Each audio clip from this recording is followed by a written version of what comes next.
Hello, Dusty. What's up, everybody? Welcome to another episode of Requiem for a Tuesday. It's your boy here, the man with the plan, the hostess with the mostest, the Derriere with the Perrier, Adam Pecora, kicking it, feeling good, feeling like Tuesday. That's right. Oh my God, he said it. Yep. It's just like in the Blues Brothers. Remember that scene when they're like, we're the Blues Brothers. Great moment. I'll do my usual shtick here. RFAT.bigcartel.com. Go get some merch. Or don't. You probably won't. That's fine. I don't mind. But it's there. Good RFAT stuff. Good Microwave Minute stuff. Go watch that show. I got music out in multiple styles. Yeah. It's all there. Link in the description wherever you're listening. They're all provided for you. Isn't that nice? I think I say that every time now. But isn't it nice? I think it's pretty nice. It's Christmas. I'm giving access. I don't know. What are we even talking about here? It's kind of touch and go. I feel like I've been planning a lot of these out a lot. And, I figured, fuck it. Right? Let's just wing it. We're hanging out. The year's almost over. The government still doesn't care about us. Who knew? Right? Yeah. It's fun. Glad everybody gets to argue on TV while everybody else still doesn't get any money. We're really fighting the good fight out there. Speaking of I don't know. False safetyhood. I don't know what I'm trying to say here, but I saw the wildest thing today. It was like in woke language. So it was like, please normalize STDs. They're common. Most people will get them. Let's not stigmatize it. It's like, no, let's stigmatize it, please. I get it. You don't want people, sometimes it's an accident. A lot of times, maybe you shouldn't have been fucking right there, right then with them. You know what I mean? Like, put some thought into it. I don't know. Like, if I cut my fucking finger in the meat slicer, is it like normalize dumb fucks? You know what I mean? Like, chill on that. Let's not normalize it. But granted, I think the secondary message was like, let's educate people. It's like, yeah, that's been true, and people have been making that argument. It's like, glad you're caught up to the sex ed movement. But let's not normalize that. Okay? You can you want to be nice so bad. It's like, I'd rather not have herpes. Thank you. Got a good streak of not. And I got to tell you, pretty nice. And I will say too, I don't know that whole scene, but as a guy with a skin thing, my psoriasis flares up every now. Things that flare up, not fun when they flare up, It's just like, why do you want to be that? I don't know. You know what I mean? It's like, not everything is a positive thing. Some things are actually bad. It's fine. Things can be bad sometimes. Crazy. Well, cause you know what I mean? I'm just like, what the fuck is this? Do people even think? In what scenario is that like, You know what? What a good message. Powerful. I want to donate.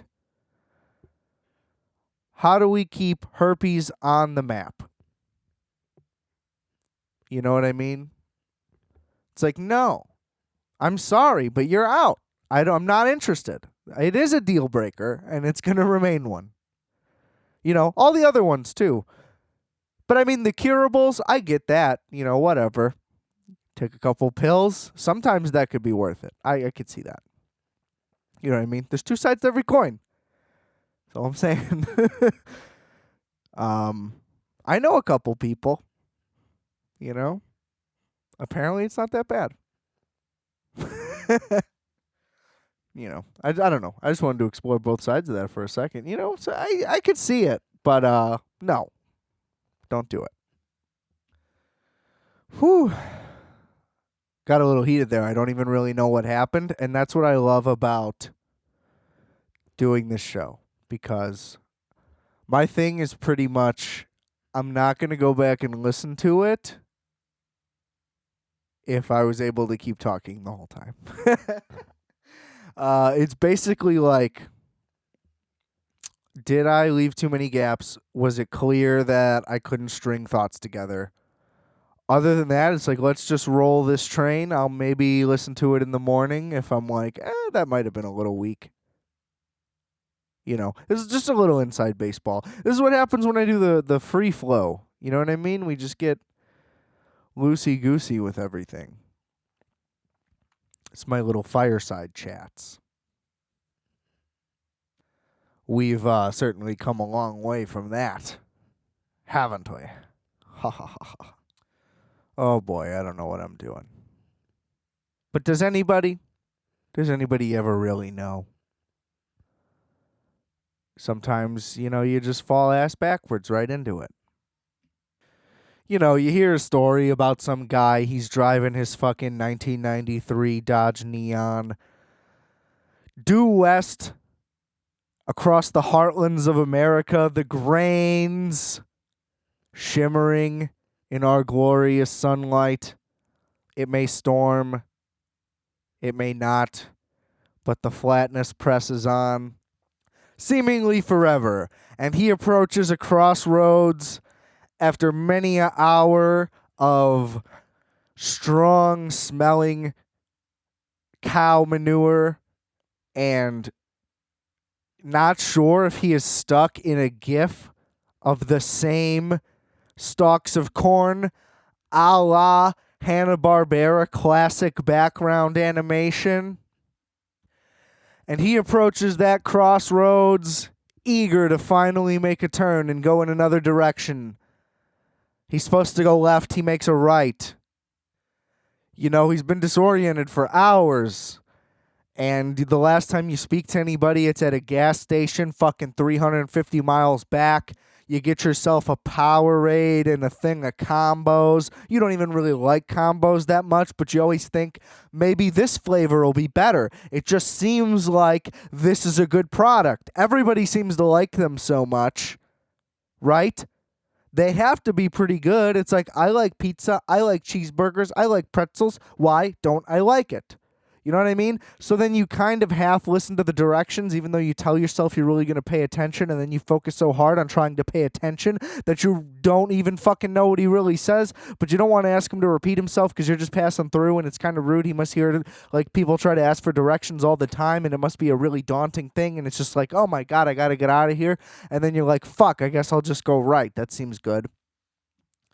And he presses on that gas pedal and goes many a mile in the wrong direction.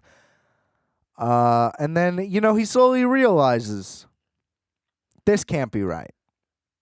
I was told I'd pass through this town. I was looking for this one 30 minutes after the junction. You know, was looking forward to some Culvers. Nothing hits the spot like a custard milkshake on a hot summer day when you're driving through the middle of no fuck. So he pulls into a local diner, you know? Fuck it. I gotta figure this shit out. I'm hungry. Let's just do this now. Clearly we've gone too far. The guy goes inside, falls in love, meets a woman, happenstance. La-di-da-di-da, he moves to Topeka, Kansas. Whoever would have guessed he always had aspirations of moving into the city, wherever that may be. You know, at first he's thinking, oh, we'll just go right into St. Louis. That's kind of where I'm from, close enough. You know, I can still maintain local relationships. We all think that. Or maybe I'll get out there, I'll end up in Philly because New York, I can't really afford it. And it's like, I tell myself I'll make the trip every weekend, but it's like, you realize just 2 hours is too much. And you end up going like once every 3 months, and it's just like never really what you wanted. There's just not enough time in the day and a half you're able to actually spend there to see anything, and it's like, okay, great. And then, boom, he has a kid in the NFL, and you hear this whole story on a CBS Sunday, and you just keep getting reminded, oh, I'm not allowed to fucking go outside. Everybody meets everybody at a restaurant or a bar, so it seems. Yet, we're not allowed to go. Yet, we're also about to run out of all funding and rent things. Oh, well, fuck you. You can't go to work. Even though there's no evidence behind restaurants really causing that much of a problem. Let me get a fucking stack of pancakes is all I'm saying. It's a travesty. You can't have both. Can't have both. Give me cash. I'll stay home. That's fine. We can negotiate a deal there. Outside of that, we may run into some roadblocks. Ladies and gentlemen. Oh, we're running out of time. Oh, just stop on a dime. Oh, it's a motherfucking crime. Yeah, you like those jams? That's a cappella blues straight from the soul right there. That's the working man's song. It's still in the demo phases. We'll get there. Look, I don't know how else to say it, okay?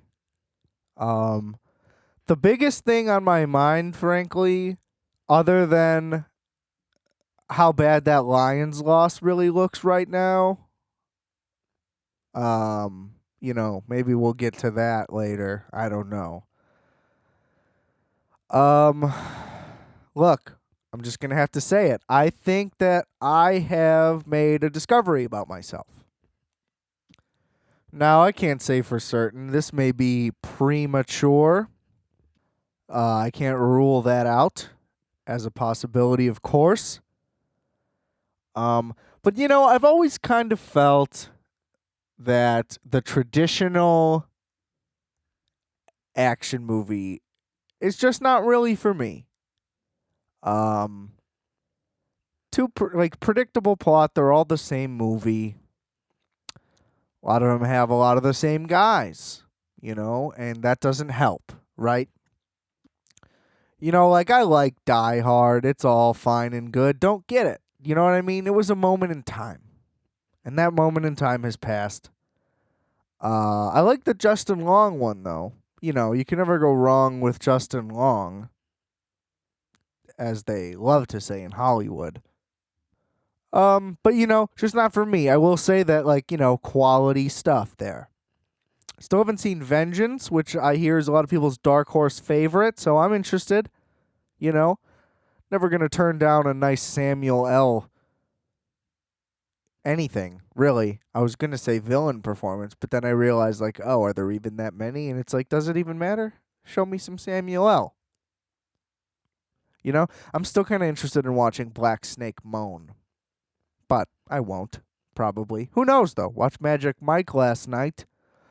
It's just like Soderbergh is so good that it elevates what is clearly a pretty undeveloped script. Now, this is not what I was trying to get into, but it's like, it was fine. You know what I mean? We get it. Channing Tatum's hot and can dance. It's like, how much of that was a movie? I don't really know. It's like they kind of cropped out a movie and put most of a movie. But, it's good. He knows how to pace, Anyway, the action stuff. So, you know what I mean? And it's like Terminator, don't like it. Terminator 2, obviously unheralded, maybe still probably the greatest sequel of all time. Who knows? That's a tough one though. But like, that's really the only good movie in the entire series. And then Schwarzenegger, it's like, I don't know. How many like good Schwarzenegger movies are there? Where like he's also good in it too. That's an even harder one, so I won't even really add that part. But I don't know. I just feel like either I haven't seen that many or I'm just not that into it. You know what I mean? Like Kindergarten Cop, not really a fan. I do kind of like Jingle All the Way. That's like as far as Christmas movies go, I'll take it.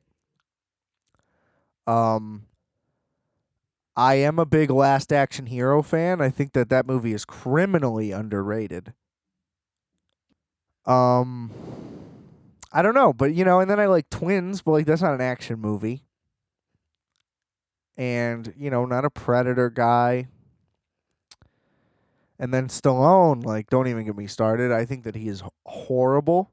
He's just awful. So really, like, we can wipe him off the board. I don't even know if I like any movies that he's in. Not a big Rocky guy. Either way, like, we got it. Stop. That's my other thoughts on Mr. Balboa. Although I will say, I am an owner of a DVD version of the Italian Stallion, the retroactively titled adult film starring one Sly Stallone to capitalize on the Rocky movie. And I will say this, not good. Not enough. There's Stallone's not fucking in that movie. It is a big misconception. Now, I will say, didn't buy the DVD on a solo tip, didn't seek it out, okay? Was with a lady at a used bookstore. There was a copy of it in a lockbox. We're like, should we get it? That would be fun. We got it because would be fun, and it was fun, but it wasn't good. So the movie wasn't fun. Fun experience, still got it. Good story. That's why I told it. That's why I did it. Here we go. Okay? Simple mathematics. They call me Timmy Arithmeticy. See, I was just going to say Timmy Arithmetic, but it just happened. It's rough. You want to nail all of them. But this is my journalistic integrity. You know what I mean? I leave this stuff in. I do it for the fans. I do it for the people. And then we move on down the list, and it's like, I'm not really into kung fu. I'm into kung fu movies. Like, I'm into watching the martial arts and stuff. But the acting is terrible. And the stories are usually incomprehensible. And it's just, like, too much for me. You know what I mean? Like, what I'm saying here is, like, where can I watch an action movie front to back and like it all the way through? You know what I mean? It needs to be a good movie as well. And like overuse of CGI will usually throw me because it just makes it even more insane. So I'm especially not like a Fast and the Furious guy. Especially really just on principle, as I've mentioned before, just the worst titled franchise of all time. I hate it. I hate it so much that I think I know what it is. Like, I think I have it memorized. It's The Fast and the Furious, Too Fast, Too Furious, Fast and the Furious Tokyo Drift, Fast and Furious, Fast 5, Furious 6. You know what I mean? And then it just goes back and forth, some dumb shit like that. Like, there's no pattern. Obviously, nothing is worse than Now You See Me 2. Dan Harmon has already conquered that rant, but I mean, we were all thinking it. Just the biggest layup of all time. Wide open. And you just fucking whip it at the glass and don't even hit rim. Insane. But yeah, I mean, the more you know what I mean? Like Jason Statham, guess I haven't given him a chance. That's fair. Bond movies, they're too big. They talk about all the villains like you're supposed to know who they are, and they don't provide any backstory, and I get it. It's like one mission at a time, so I guess he wouldn't really know that. I mean, he should do a little research. You know what I mean? But either way, they treat it like I'm supposed to know who this guy is. It's like, oh, we're already on the third mission. Like they never explain anything. You never know. I never know what the fuck's going on. And on a recent Casino Royale rewatch, he literally fails the entire time. He doesn't accomplish one thing. Causes millions and millions of dollars in destructive damage to multiple cities. Like everything about it is just like an atrocity, and then at the end they're like, "Good job." He literally like fucked up all of it, the whole thing, like every single thing they told him not to do and that they didn't want to happen. It all happened. Don't remember that as being the thing. I remember seeing that in the theater, being like, "Oh my god, Bond is back." I also saw Die Another Day in the theater though, and I thought that was pretty good. So who knows? I feel like I would prefer the Pierce Brosnan, like, this shit's wacky and fun version to this Daniel Craig super serious one, because then when some dumb shit happens, it's like, oh, well, they took that really seriously, so that's embarrassing. You know, at least they could be loose about it. Now, of course, I love the Bond. I just said Bond. The Bourne trilogy. See, I'm leaving it in. Artistic integrity. Or lack thereof, I suppose. Dumb fuck. That's going to be my new thing. I'm going to do Gollum talks to myself. I'm going to do one positive, one negative, and sometimes we'll just duke it out and see how it goes. There's no ties on the debate team, motherfucker. I actually don't know if that's true. I just feel like all debate kids are out for blood. And I say Bourne trilogy because the fourth one is ass. I don't know what happened there. And the spin-off one, didn't watch it. I hear it's like another one of those like dark horse favorites. I'm sure that one's got to be disappointing. Like, there's no way it's better. There's just no way it's better. Pretty much you can like just watch Haywire to substitute your fourth Bourne movie, I guess. But that's also still not that good. I did a little Soderbergh weekend. Nothing to note. You know, I only watched 2 of them. He's got so many movies. To do like a Soderbergh episode, I'd have to go off. I didn't even watch the new one either. I was like, nah, let's watch Magic Mike. That seems like a more before bed thing than Meryl Streep on a cruise. You know, wasn't trying to go to bed yet. Although, hey, you know, let's not knock that. I'll gladly get on a cruise with Meryl Streep. Make no mistake about it. I will be watching that movie. Anyway, I'm thinking we're in the early stages of me finding my guy. I think I'm a Van Damme guy. Now, here's the thing that doesn't suit anything that I said. In that he's a terrible actor. There's no doubt about it. And most of his movies aren't good. For that, or so we're told. So it doesn't really meet the criteria that I'm talking about. But the thing is that that's not really a thing. That's a rare feat. And that's just how it is. I mean, it's just the way the budgets are, the way the scripts are, and it's also just not what people are coming for. And you know what I mean? Like, you're not getting the A-list editor, cinematographer, score. You're just not. It's unfortunate that for the most part, they're all going to be shitty. But, so my thing is, if they're going to be shitty, the action better be sick, right? So what they do well in the few that I've seen are lack invasive and bad CGI, or good CGI for that matter, I guess. But it doesn't get in the way, doesn't overshadow the stuff. The most important thing is just the guy can fucking fight. That's the point. And like in Bloodsport, they made that the movie. They're like, we'll put in like 30 lines of dialogue in this whole movie, and then we'll just have these guys fight for real. And the thing is, that movie is technically not good if you're looking at it in terms of a movie. In terms of a fighting movie, though, it's the best. Because what would you rather have in that movie? Great acting and bad fights? Or bad acting and good fights? You're usually not going to get both. That's almost impossible. Again, got to call Soderbergh for something like that. So it's like, I'll fucking take it. At least, like, that's the whole goal of this movie, is to get people to watch these fucking stunts and be like, oh shit, that's sick. So, like, why not nail that? Now, the reason I bring it up is because over this weekend, I watched the movie Timecop twice for good measure. And my verdict is this movie is insanely underrated. Now, so I'm only interested because of the time travel element. That's always going to get me. That's a big move. I'm a huge fan of the genre. There's a good underrated time travel movie called Project Almanac. If you haven't seen it, they basically were like, what if we did Chronicle, but about time travel?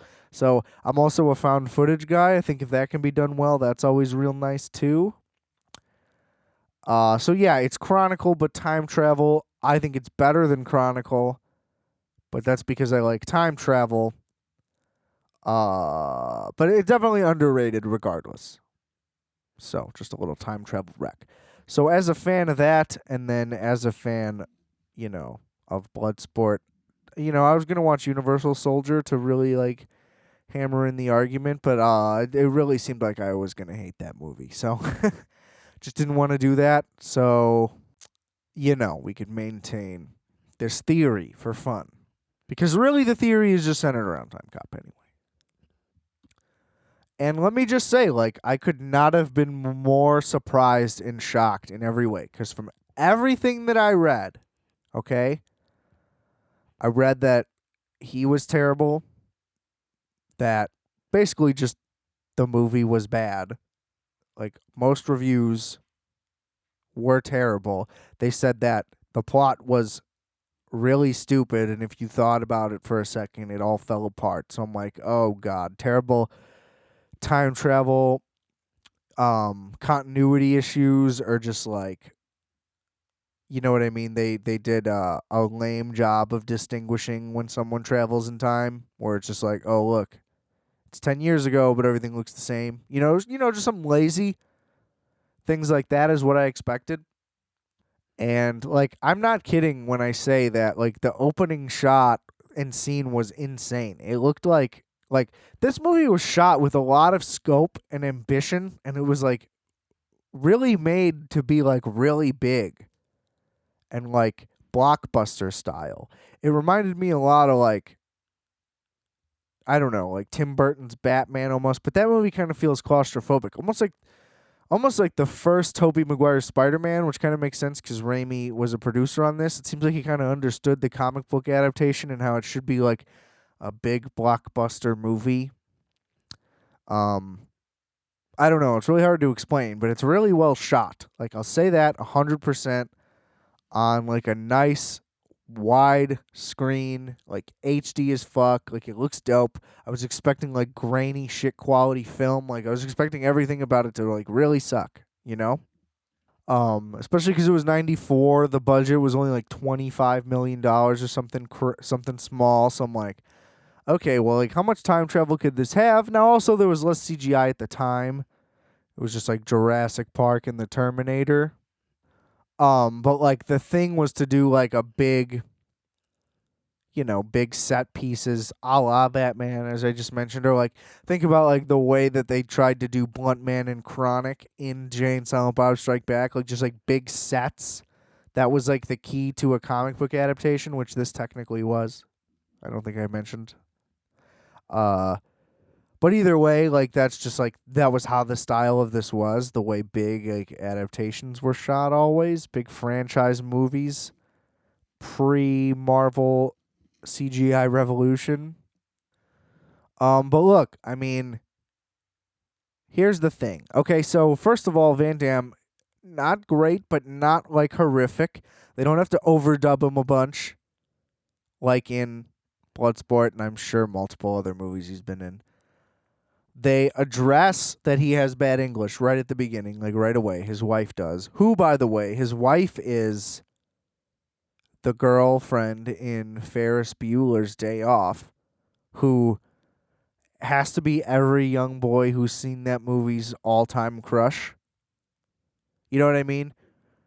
You're just like, wow, like I can't wait until I get to high school and have a nice, beautiful girlfriend like that.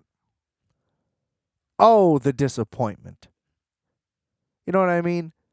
Girls want to talk about how Disney is underselling them. You really think there's going to be a prince? No, but there might be a cute girl in high school. Guess what? There isn't. Not for you. You're just a regular guy. You're no Matthew Broderick. We all wish we could be Matthew Broderick. But yeah, good to see her. I now have only seen her in two things. Uh, Nudity, they fuck like dogs right away, right at the beginning. Love that. Um, if someone had told me in my youth that I could see the girl from Ferris Bueller nude in Timecop, I would have watched Timecop fucking 20 years ago. Uh, Not literally. I would have been 5. I didn't get into Ferris Bueller until I was like maybe 8. So give me a 9-year-old me, Timecop, game over. Because here's the thing. I remember that time. There used to be a time when nudity in movies was sick because you couldn't just go watch porn at any time. So it was like, I hope there's a big fuck scene in this movie so I can see some titties, because I'm just a small boy, I don't have access to this. This isn't in my wheelhouse. This isn't going to be happening in any future moments.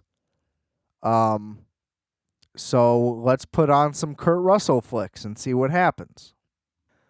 And then you see it now, but like now when I see that shit happen in a movie, I'm just like, what the fuck were they thinking? Why is this even here?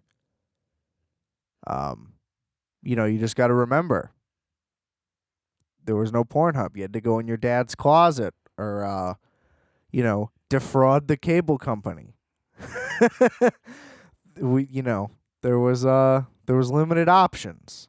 So instead, you could watch Timecop. And also, let me just say, Jean-Claude Van Damme, what a beautiful physique on that man. Let's not make this misogynistic. I mean, who had the better ass in that scene? I would say JCVD, hands down. Now, I will say this movie's pretty like slender, so I don't know if they either like had to cut a lot or that this was a choice, but it's really just bare bones, which I kind of like. I mean, they didn't put in lame filler scenes that you wouldn't want to see. Because I will say that usually is a detriment in action movies. There's like one extra relationship too many, and it's like, dude, can we just get to the shit? You know what I mean? None of this matters either way. So they kind of avoid that because the scenes where he's talking to his wife are pretty brutal anyway.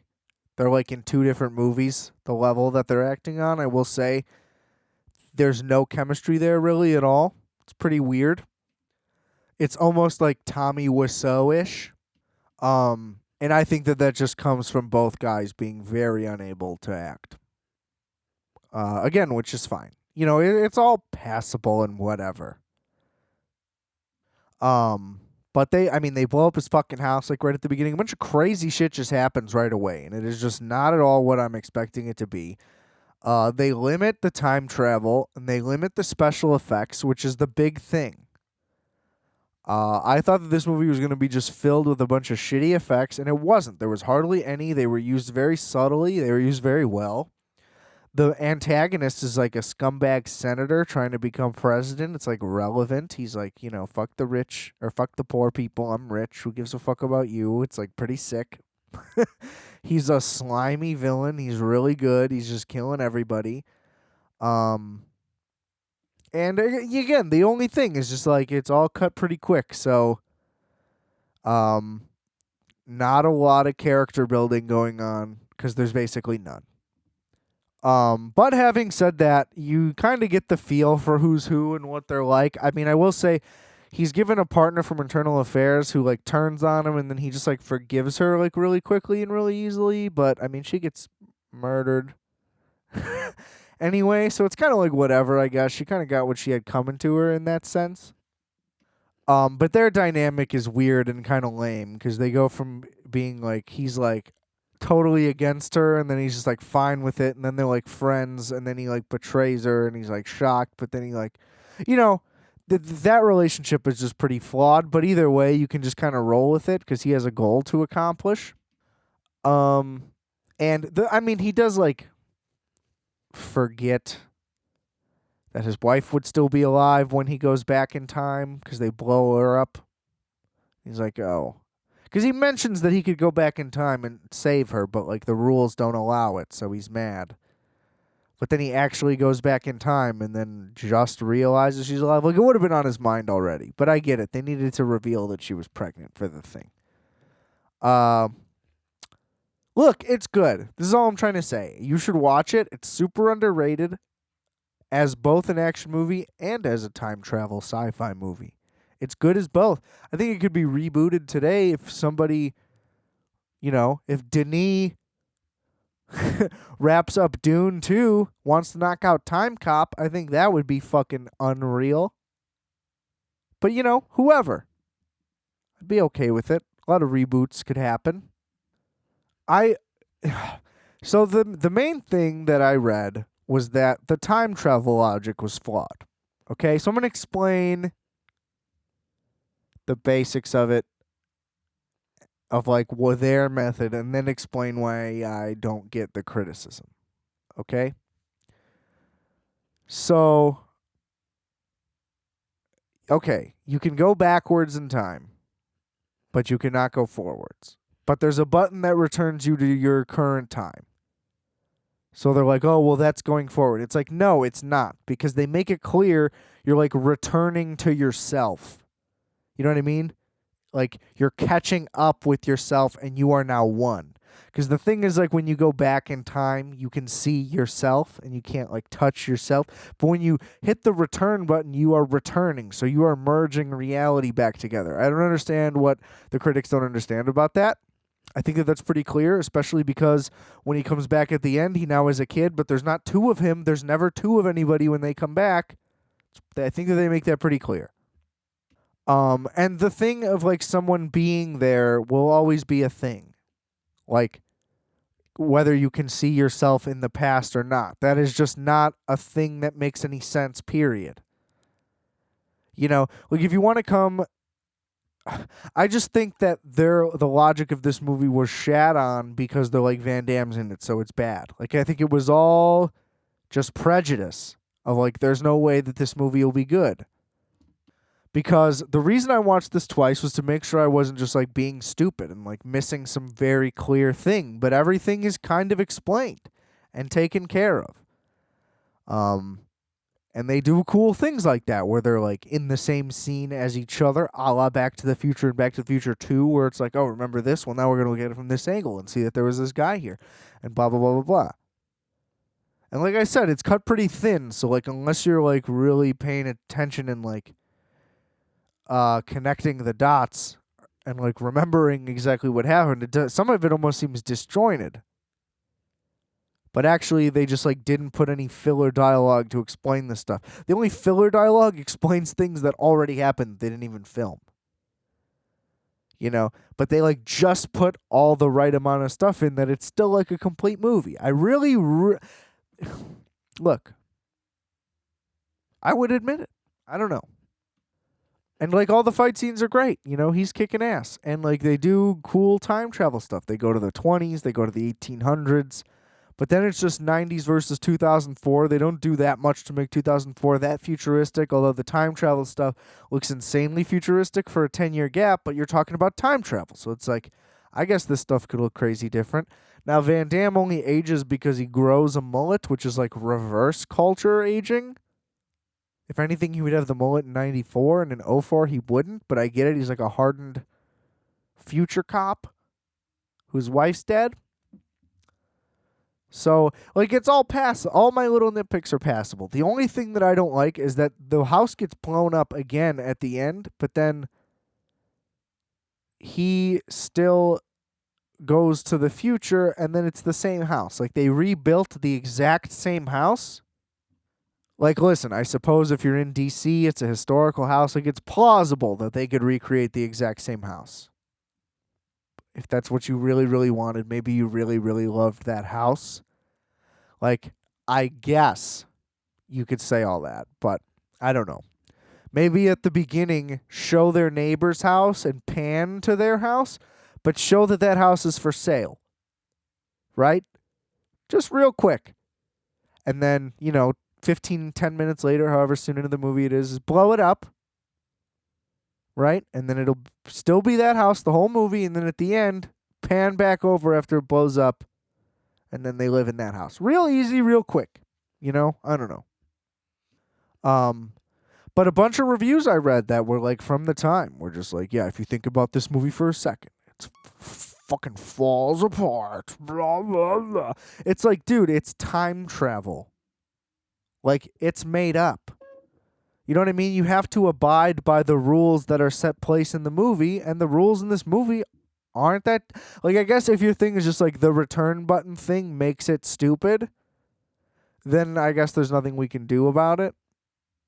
But, like, technically, the Terminator is the only, like, solid logic. It's like, you can go back and then that's it. You're fucked. That's where you live. So it's like, okay, well, I guess that's a pretty reasonable logic. We can kind of believe that. Because the thing in this movie was that ripples can get created a la the butterfly effect. So you all know what that means. And one of the counter arguments was like, well, how do you know if you're already in the correct reality? It's like, yeah, that's what they created the time enforcement thing for. Like, it's all pretty clear. You know what I mean? It's like your review is the thing that has plot holes in it. You're just bashing on this, like you didn't even pay attention. I mean, like, if you want to be real, okay, like, Back to the Future has issues in its time continuity, if you must, and like I love that movie. It's one of my favorite movies. Got a fucking tattoo on my thigh. Does that mean I have a gay friend? Did I just black friend Back to the Future? Like, oh well, I have a tattoo, so I must know about it. No, that doesn't mean anything. I retract that. That was whack. But I love it. That was just a sign. Like, I love it that much. I've seen it a lot of times. Thought about this a lot. Trying to find, like, the holy fuck issue that throws it off. And it's the same one I always come back to every time with Back to the Future. It's a gaping plot hole that they just can't talk about. And the movie conveniently ignores the issue. Like, it's written into the movie to ignore it. But when he comes back, right, after the lightning thing. Now, there could be other ones that I'm, not referencing that I might not even know about. But he gets back, and the car stalls, right? But his goal was to just drive to the mall. He's like, I'll get back 15 minutes early. Now, that's dumb, right? But he's a teenage kid. You'd believe that would be true. He could do, like, 2.5 hours and, like, really just avoid the entire conflict. And, like, when Doc's on the phone, just be like, you know what I mean? He should have just come back to when he was in bed. Anyway. So those are the two issues in and of itself, right there. There's two of them in present time. There are two Martys and there are two cars when he comes back. Because then he watches the scene from he runs up to it as it happens. So he watches himself get in the car and go back in time. The other car is still there. It just died. Because, well, they had they wrote it in. It's not like it happened out of nowhere, so that was smart. But it just dies, and he leaves it in the middle of the town. At the downtown, the square thing, whatever, by the clock tower. Please explain to me how there are two cars. Like, instantly. The car duplicated. That's a problem. Like, that doesn't make any sense. So you can just make as many as you want of these. Just go back every 2 seconds. The only reason that you don't see two cars at once is because he couldn't drive it over there. Because that would make no sense. So they had to write it in that the car dies. It's convenient for the story, but if you think about that for 1 second, it all falls apart. There's also two Martys. Like, what were to happen if his plan worked and he drove all the way to the mall, the car doesn't die, and he prevents Doc's murder? He could then prevent himself from going back in time. Now there are 2 Martys and 2 cars. Now I suppose they could just vanish, a la Marty was going to vanish from not coming into existence, but now there would just be 2 duplicates, a la the Prestige. Right? So if like one car vanishes, I guess that's whatever. But then if one Marty vanishes, that's like a weird existential question, you know? So, and also just goes like almost beyond sci-fi. Whereas the cool thing about in Timecop, when 2 guys touched, now it was a pretty shitty scene how they like made it happen, but he like fucking morphed into himself and like imploded. It was crazy. But so I'm just saying, like that last part of Back to the Future, like it always bothers me because I've seen it so many times that I just think about it too much. But that's a real thing. You know what I mean? So you're going to act like the point that I'm trying to make is not that movie is bad, because it's certainly not, and Timecop is certainly not better than it. Nor is its method of time travel, amount of time travel, anything about it, really. Like, on no level. Just the tit factor. But, you know, R-rated movie. It's got the advantage. And Van Damme's sweet ass. But the point that I'm trying to make is, it's fucking time travel. It's all made up. The logic can only be dictated by what is given.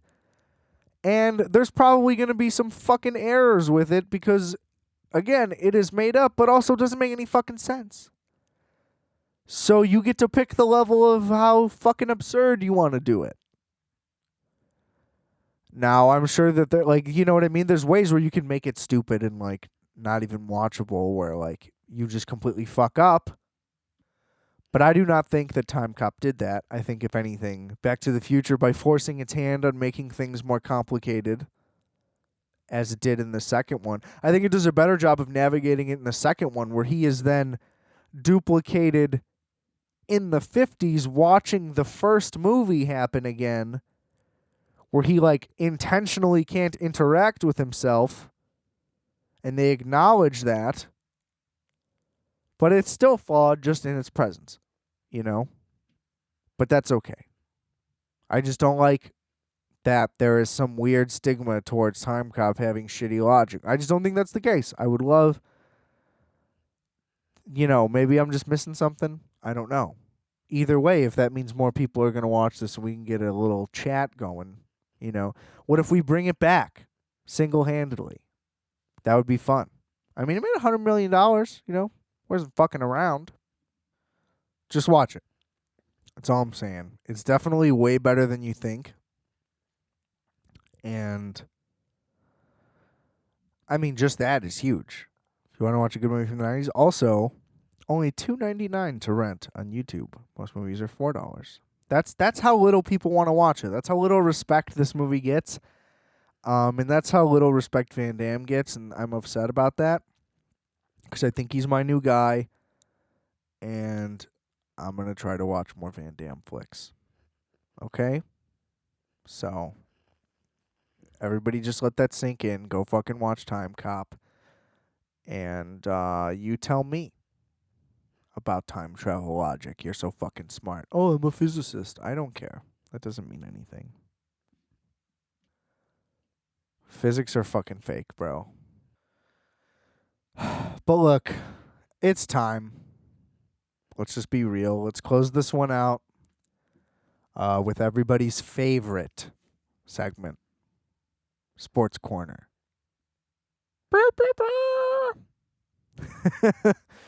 That was my sound effect for it. I need to get like a referee's whistle, and I'll just blow into that every time.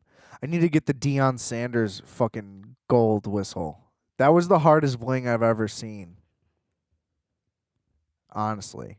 Like, he had like a Cuban link, like rope chain. Maybe it was more of like a link straight up. Like, it was more like chain links, but they were gold and they were thick.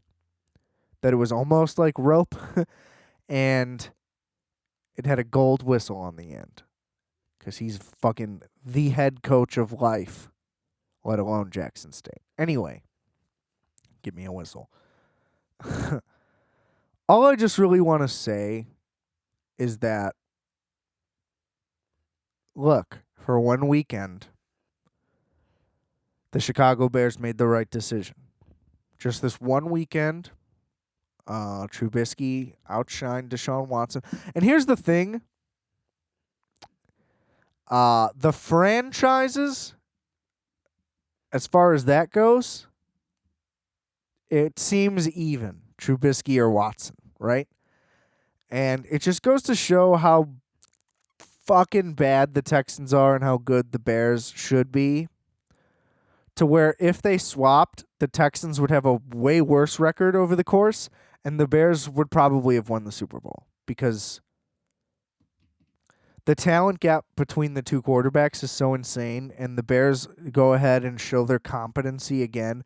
And it's annoying because you finally get to see what all the fans have seen. That's how good the team could be all the time. It's what we were so high on 2 years ago. And look, he's just not better. Just like if you watch him play, he's not good. You know what I mean? It is just like if you look at the highlights and you look at the stats, he looks fine. If you look at his career stats, he still doesn't seem like he's that bad. And his record. It's like, why would they get rid of him? He can't play. He straight up can't play. And it's like, you know what I mean? You watch the Lions move the ball. And I mean, and he cost us the Lions game. Everybody's like, oh, he played well. He literally cost us the game. He's the reason we lost. He fumbled at the end and gave it up and then couldn't do anything to take the lead. Like, he fucked everything up. He deserves no credit for them, quote, playing well. I would rather win than play well if playing well somehow means losing. You know what I mean? Look, it's just sad. Because watch, are they going to just lose to the Vikings and like let it be over, I guess? But like then they're going to beat the Vikings. And then when they play like the Jags, it's like we should beat the Jags. And then it's like, oh my God, the Bears are 8-7. We're going to play the Packers last game of the year. And they'll probably play Aaron Rodgers in the first half. Here's the thing, like if they're clenched number 1 seed, maybe they sit, and maybe we have a chance just so they can play us and beat us. Who knows? We just can't beat the Packers. I think we lose if they play Jordan Love. We lose if they play a fucking Aaron Jones at quarterback. You know what I mean? The Bears or they'll end up 9-7. That's what'll happen, and 10-6 will have been the record we needed to get us in. And then any of those losses is gonna feel like a fucking dagger. Just like 2018 where we should have got a bye. It's just like no matter what the outcome is, it's like how good could it be? You know, because now that they won this game, I don't want them to go 6-10 because I don't want them to lose to the Vikings. That would be awful. And then they can't lose to the Jags. That would be embarrassing. And it's just like we're right there. We're still right there. They're showing that they're right there. If we had Tariq Cohen, this season would be a little bit better, but they just did nothing to get the offensive line ready at any point, and it is like a dagger in the heart. So I'm just going to move on. Sports Corner is really just NFL talk and really just Bears sad guy stuff. But let's go division by division. I'll kind of see where I was from prediction to reality. At this point, now that we have just 3 games left on the year, we're getting pretty close to the playoffs. I'm very excited.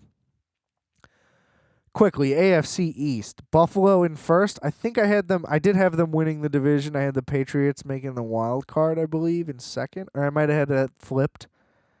But either way, the Pats are not going to make the playoffs. They, like the Bears, fucked up when they finally had their chance.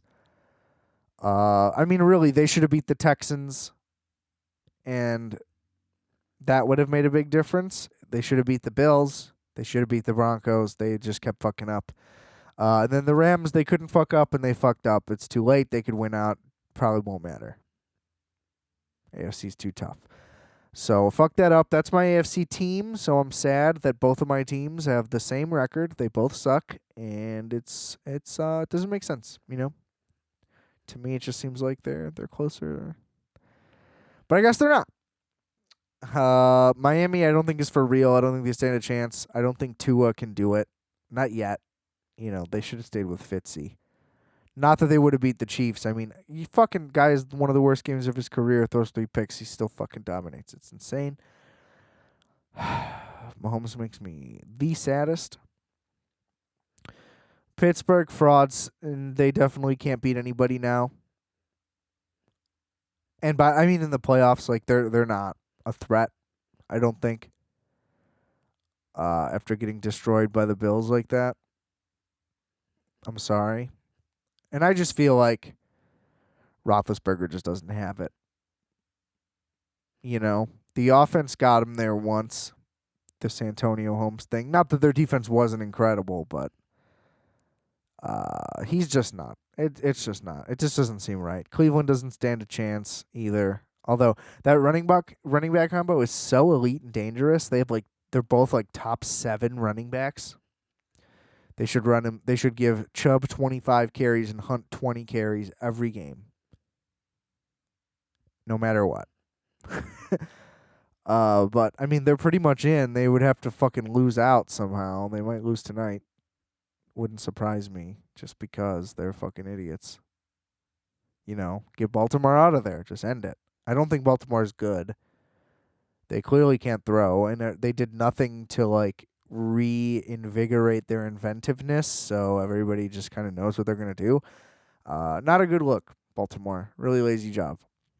Tennessee, the one thing I seem to have gotten right the most was that they would take a leap, and Derrick Henry is a god.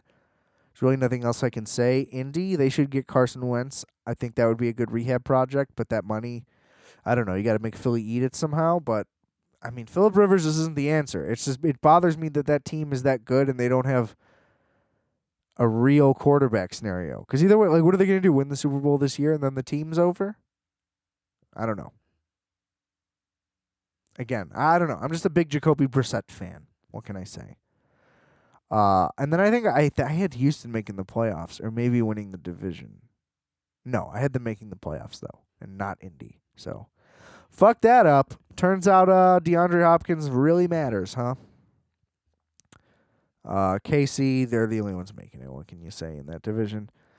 East, again, Washington. The defense and not turning it over thing is real, and they're turning it over. And the defense is still that good that they're just winning. And the Giants also have no offense at all. It's frightening how bad they are. So I'm going to continue my thoughts with Washington keeping it. Eagles should have went with Hurts sooner. I don't know how you don't. It is just painful to watch them. They're so bad. And it's like apparently they're not sure if they're going to go with Jalen Hurts again. It's like, dude, you just won after getting... literally, you could just be like, it'll be like 3rd and 14 because Wentz threw an incompletion, then got sacked. And you're like, he's going to fuck this up. And then he either throws it right to a defender or gets sacked again. It's like, watching the Eagles with Carson Wentz is worse than watching the Bears with anybody. How could you even be considered? I get it because of the money, but it's like, isn't the point to win?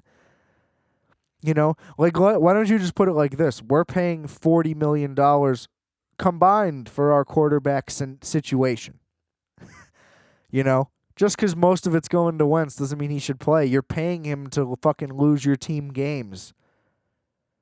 You know what I mean? Technically, it's more worth his salary if he's on the bench because then you guys have a fucking chance. Anyway. Poor Dallas. Their defense is so bad. Mike McCarthy conned Jerry Jones. Good for him. It's hard to get away with cons unless you're the president nowadays. There's just too many cameras and stuff. Too much computer tech. But yeah, that's rough. And also, poor Dak. Our division, come on, obviously. Look, Tampa. I keep thinking Tom Brady's like gonna turn it on. I'm hoping it happens in the playoffs, but I could also easily see them just going 3 and out on the first 3 possessions of their playoff game and their defense giving up 2 touchdowns and a field goal and then the game pretty much being over. Cuz they can never seem to be on the same page in the first quarter, or they are right away and they light people up.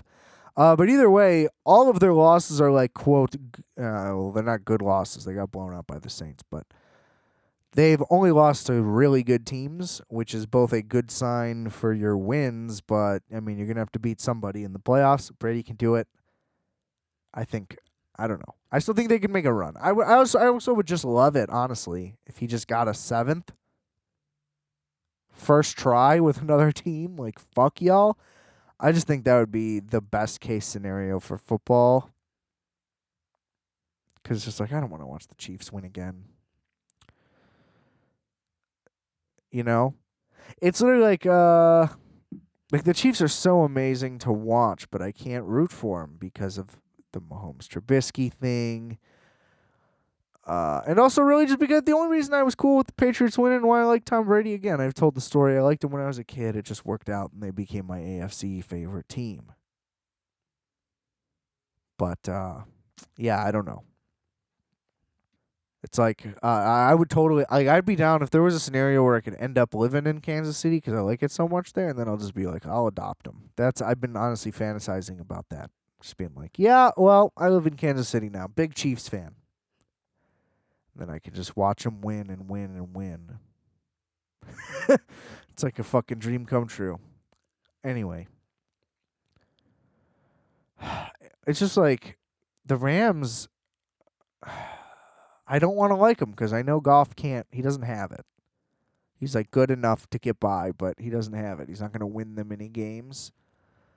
So it's like if he plays against any quarterback that wins games, it's like they're going to lose.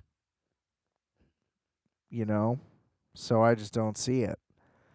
Unless, like, you know what I mean? The defense would have to bail them out on the last possession. That's like the only way that would ever work out. So I don't know. I just don't buy the Rams as a Super Bowl contender. I think realistically right now only Tennessee, and I mean Indy's been coming on. I think Tennessee, Indy, or even really just Tennessee or Buffalo, just because I think the offenses can keep up, could beat Kansas City. But I think Indy has a chance because their defense is good. Miami showed that they could possibly do it. And I think under the right circumstances, Cleveland could, but I don't know. It really just seems like the Chiefs are coming out of the AFC. Then the NFC, who fucking knows?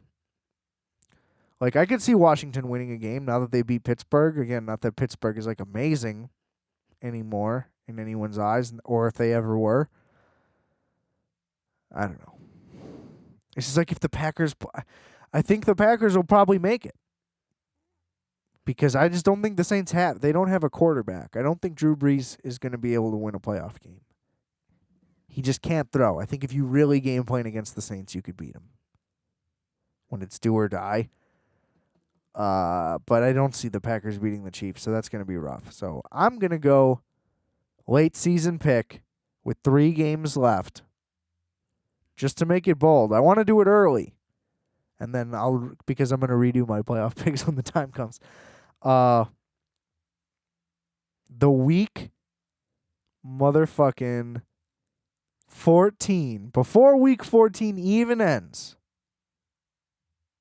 Super Bowl prediction. Rare. Chiefs Bucks. Went bold. So remember that. Well, dragged that out way longer than I intended to, but that's fine. Look, watch Timecop. There was something else I wanted to say on here, but I don't think I'm going to remember, so that's okay. Once again, check out the fucking merch store, rfat.bigcartel.com. Linktree/rfat, adam.rfat on Instagram. RFAT Audio Podcast Network, Microwave Minutes. Just check all this shit out. It's all linked right below. Hope you like it. Or don't. I don't care. Hope you buy it. Give me money, whether you like it or not. That's the American way. All right. I'm going to get out of here. We'll talk next week about God knows what. And, yeah. Just remember, I are fat. You are fat. We are fat. Calculator.